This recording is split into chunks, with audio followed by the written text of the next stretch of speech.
Kreu i Partisë Demokratike Sali Berisha ka reaguar pas vendimit për shtyrjen e gjyqit për dosjen Partizani në GJKO.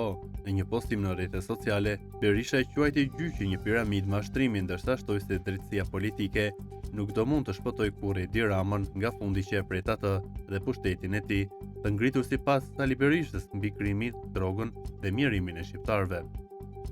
Instanca paraqësore e parashikuar për të mbajtur këtë të hënë në gjykatën kundër korrupsionit dhe krimit të organizuar ndaj ish-kryeministit Sali Berisha për dosjen e privatizimit të ish-kompleksit Partizani, është shtyrë për më datën 21 korrik, ora 10:30.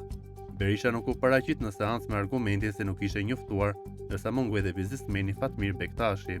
Dhëndri Sali Berishës, Jam Abër Maltezi, i akuzuar për kryen e veprave korrupsion pasiv i funksioneve të larta shtetërore apo i të zgjedhjeve vendor, si dhe pastrimi i produkteve të veprës penale apo veprimtari kriminale, u paraqit në seancë. Në një prononcim për gazetarët, Maltezi konsideroi gjykimin për këtë çështje vetëm një farzë.